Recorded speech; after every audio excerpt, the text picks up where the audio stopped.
The reform programme is about giving control of apprenticeship design and assessment and funding to employers, putting them in the driving seat so that they are able to direct and create the kinds of apprenticeships that they want to see that are going to benefit their sectors.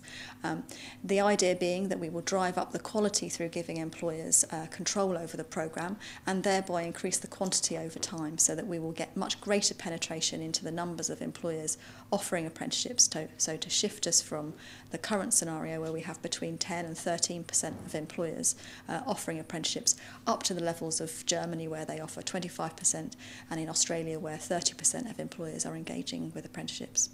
Well, one of the things that we've learned is actually it's proved hugely popular with employers.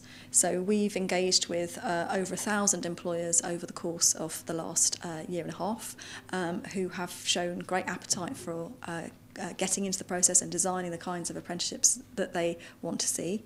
I think we've had more challenges around the funding reforms and getting a set of funding reforms that are sort of universally welcomed. So we've been iterating that policy. We've consulted twice on that, and we are in the process of hopefully being able to announce shortly a new employer-routed funding system that gets over the problems that we've identified through our sort of policy development around bureaucracy and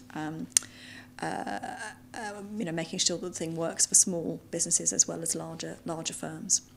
All the political parties have been talking about apprenticeship growth post-election. It's become a sort of general election issue. So regardless of what happens with the general election, I think we will be looking to increase numbers of apprenticeships across the next Parliament, regardless of whoever gets in.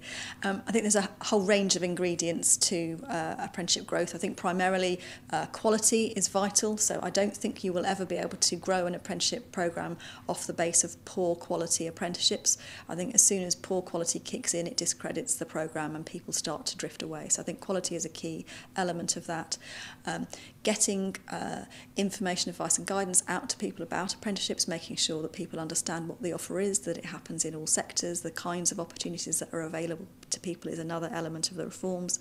Getting the funding right so that we're supporting apprenticeships in the right kind of way and that we're drawing in the right level of funding from employers into the process.